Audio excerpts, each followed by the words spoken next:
Hello everyone, it's Magdalene. Welcome back to my channel. In today's tutorial, I'm going to show you how I made this oversized shirt with a concealed button placket. I've made myself a few of these and they're perfect for a casual but dressy night out.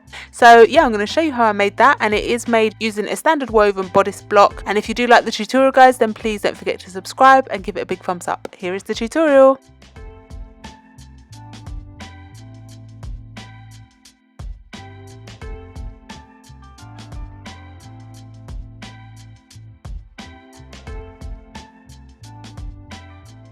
So because I need this to be oversized, I've drawn around my bodice block, which includes a shoulder dart, which I don't need. So what I'm going to do is ignore the dart. And I want to drop my shoulder by extending the length.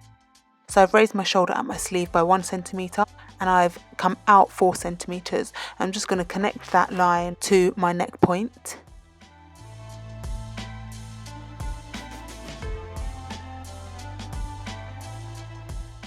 Next, on my armhole at the side seam, I want to come out 4 centimetres because as I said, I want it to be wide and oversized. So I'm just coming out here 4 centimetres, drawing my new side seam, and I'm going to drop the armhole by 2 centimetres.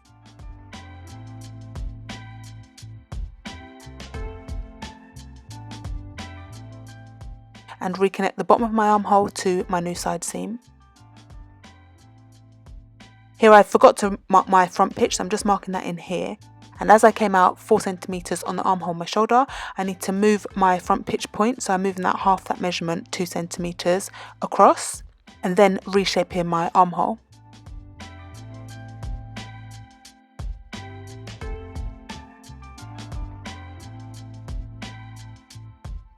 I decided on the length that I wanted my oversized shirt to be, and at the side seam I wanted it to come down 55 centimetres, so I've just drawn that in and squared across. This isn't going to be the full length. I do want my centre front to be longer, and I've also extended my dart line down because I'm going to open it up and add some flare to make it even wider, but I'm not going to do that yet. So I've just marked in my centre front and extended my centre front line down because I'm going to add my button stand now. My buttons are only 1.5 centimetres wide, so I'm adding a 2 centimetre button stand to my centre front. So I've drawn that in all the way down to my hem. And now I'm squaring out from my neck, and I've gone quite wide because, as I said, this is a hidden button placket, so you do need quite a bit of space.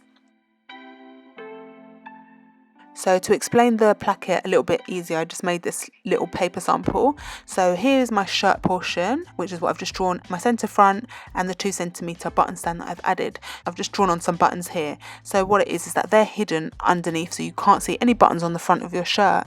So to do that, I've decided on the depth that I want my placket to be, and I've decided on 4 centimetres. Yours doesn't have to be that deep, but it does have to be deep enough to go over your centre front line. So if it's a 2 centimetre button stand, then it needs to be at least 2.5 to 3 centimetres wide.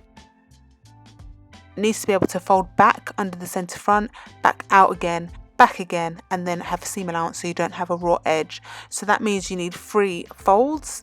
So it goes in, out, and then back around again. So yeah, 3 folds. And as mine are 4 centimetres long, I need to add 12 centimetres. And the 1 centimetre seam allowance I'll add when I finish the whole block. And again, it's so that the buttonholes are hidden inside the placket, and this is the piece that the buttonholes go onto. I just drew the buttons so that you can see when it's buttoned up, the buttons are hidden. So here I'm adding on my 4, 8, and 12 centimetres. And I'm also going to mark those on the hem and connect the line from the top to the bottom.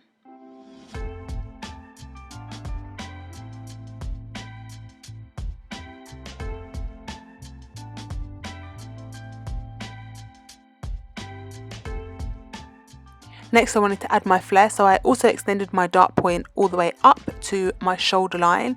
Then I cut up that line. I didn't cut all the way through the shoulder, but just enough so that I could add some flare, and I measured out 6 centimetres and added 6 centimetre flare.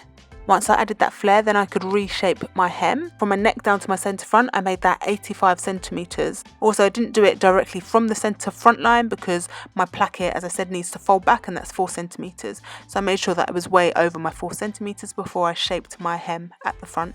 I decided that I wanted a pocket, so I just decided on where I wanted to place my pocket, and it was about 30 centimetres down from my shoulder and 7 centimetres in. Marked a dot and measured down 15 centimetres, 14 centimetres across, and drew my pocket. and this is going to be a patch pocket, so it's just top stitched onto the front of the shirt.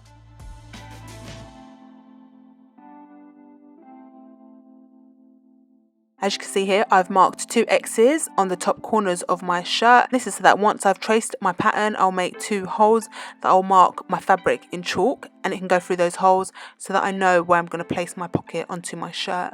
Next, I decided that I would have a pocket in the side seam, so I measured down on my side seam 15 centimetres and then decided on the width, which was 15 centimetres for my opening. And then I also added 2 centimetres either side of the pocket opening for my pocket bag. To determine the size of my pocket bag, I always lay my hand onto my pattern as if it was in my pocket and draw around my hand the shape of my pocket bag.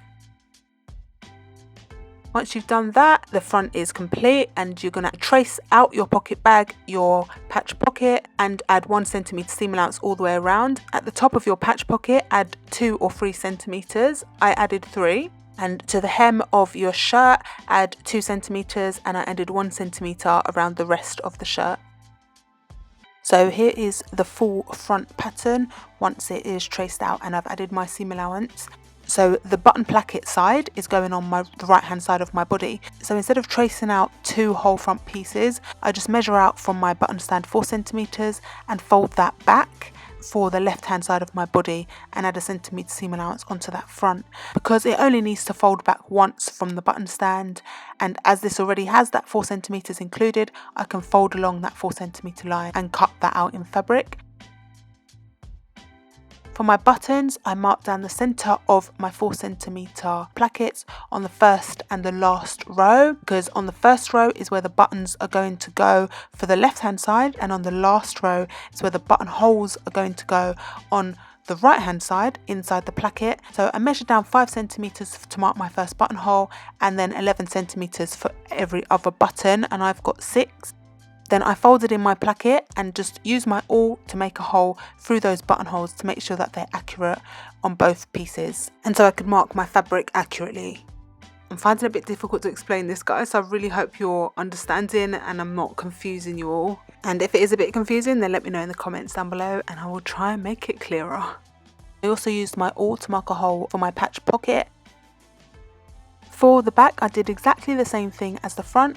There was no back dart, so I extended my shoulder by 4 centimetres and dropped the armhole by 2 centimetres. I didn't add any additional flare into the back, and I made my centre back 100 centimetres long, and my side seam, I made sure that it was the same as the front side seam. I also decided that I wanted a yoke, so all I did is draw a line from my centre back through to my armhole, and then trace that piece off, marked balance notches and added seam allowance all the way around both pieces, 2 centimetres on the hem and 1 centimetre around the rest. I added no seam allowance on the centre back of the yoke because this is going to be cut on the fold. I also made sure that I marked the notches for my side pocket so that it matches up to the front. So onto the sleeve, and I've drawn around my 1-piece sleeve in pencil here. Because I dropped the armhole on the front and back shirt by 2 centimetres, I need to lower the arm side on the sleeve by half of that measurement. So I'm measuring down from the arm side line 1 centimetre and drawing a line straight across. Then on my front shirt, I measured from my side seam at the underarm to my front pitch and applied that measurement from the front pitch to my new lowered arm side line, and I did the same on the back. So I measured from my side seam at the armhole on the back up to my back pitch and applied that measurement on the sleeve from the back pitch to my new arm side line. And as I also extended my shoulder out 4 centimetres at the armhole, I need to lower my sleeve head by the same measurement. So I'm measuring down from my sleeve head 4 centimetres and I'm just squaring across so that it fits nice and flush into my sleeve when I sew it in, and then reshaping my sleeve head.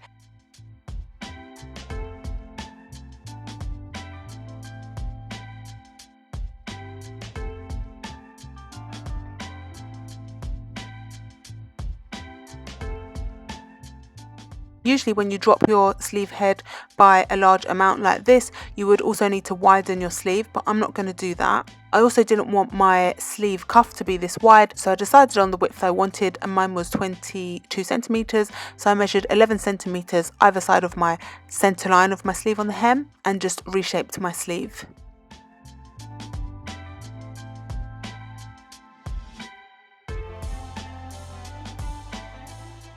Lastly, onto the shirt stand and full collar, and to draft this I've drawn a right angle and marked the vertical line my centre back. I've marked 0 at the corner. Then, because we made no adjustments to the neck on our shirt, I've measured the back neck of my block, which was 9 centimetres, and applied that from 0 out to 1. And I measured my front neck, then applied that measurement on the horizontal line from 1 across to 2. Then I squared up at point 2, 1.5 centimetres to point 3, and connected point 3 and point 1 with a curve. And I decided on how deep I wanted the stand portion of my collar to be, measured up 3 centimetres and drew in the stand collar, making sure that it was parallel to the bottom line of my stand collar and kept the curved shape. And just shaped the front of my collar down to point 3 with a curve. Mark point 1 with a notch because this will meet your shoulder seam when you sew it all up together.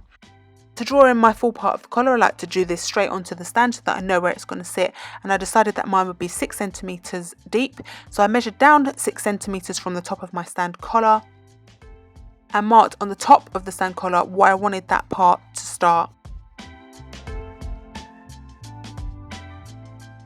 Following my 6 centimetre line, I drew in the bottom part of my full collar and shaped it down with a curve.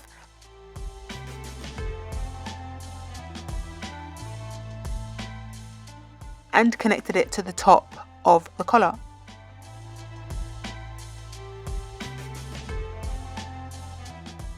This is going to be cut out in fabric on the fold, so I've marked my fold lines on the centre back, and you're going to add 1 centimetre seam allowance to each piece once they're traced off.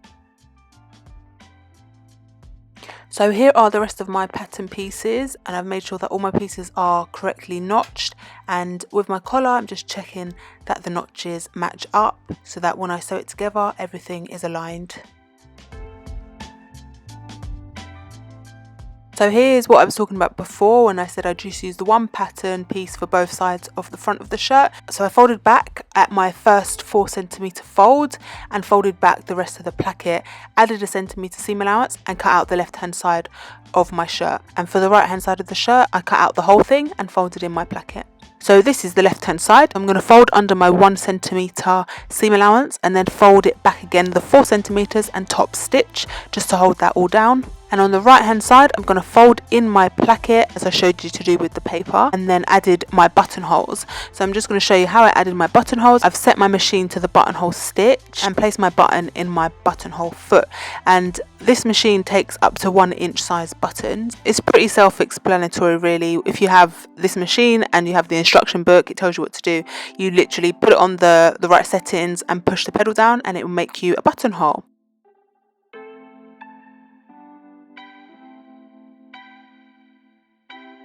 So I've gone ahead and done all of my buttonholes, which were marked out in chalk following my pattern. And I'm sorry it's a bit dark, I was sewing at night time.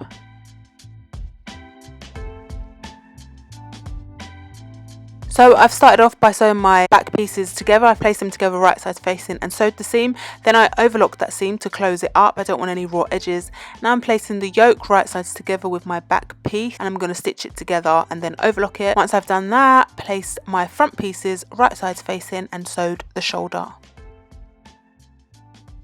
For the collar, I've taken my 2 full pieces of the collar and I've sewn around the outside edge. Then turned it over and given it a good iron. Then to attach it to the stand, placed the raw edge of my full collar to the top raw edge of the stand and made sure that it's between the 2 notches and sandwiched it with the second stand piece. Then I've sewn around the outside edge 1 centimetre seam allowance.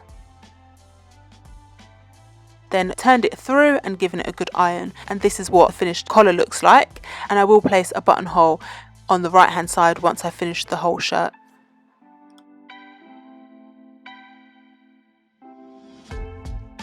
Here is the shirt. It's not finished yet, it hasn't got collar on yet or the sleeves, and I've attached 1 pocket and I'm just going to show you how to sew on the pocket. So I've pinned my pocket bag right sides facing to my side seam, matching the notches, and I'm going to sew the whole pocket down from top to bottom, then turn it over and place an edge stitch.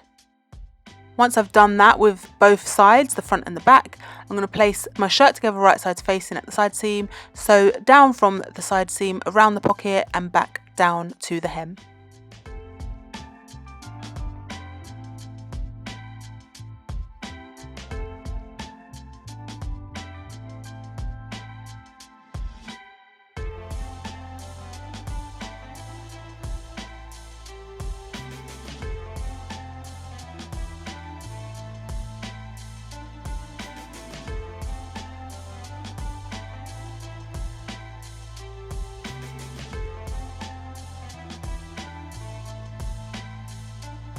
To attach my collar to my shirt, I've pinned it here. I've pinned one side of the stand and I've pinned that to the neck of my shirt, and then sew a 1 centimetre seam along the raw edge. Once I've done that, I'm going to place all of that seam allowance inside the stand collar, turn up the seam allowance of the other side of the stand and top stitch on the right side of the collar so that it catches that seam allowance on the inside of the shirt.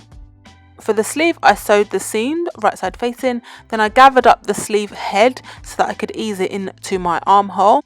Then I placed them together right sides facing, matching my centre notch on my sleeve head with my shoulder seam and the underarm seam with my side seam. Then I sewed around the raw edge. And when I'm easing a sleeve in, I like to use the largest stitch, so I've set my stitch length to 4, which helps it to ease in. Also, I place the sleeve fabric on the machine so that the feed dog will help to feed in the sleeve. When I'm happy with the fit, then I will go back over the same stitch line with a smaller stitch width. Next, I'm overlocking around that raw edge as I did with all of the seams. Once I'd sewn them down, I then overlocked them to close the seam. Then I went onto my hem and I folded it up 1 centimetre and then 1 centimetre again. You can pin it if you want to, I didn't need to, and then edge stitch the hem. Also hem the cuff of your sleeves.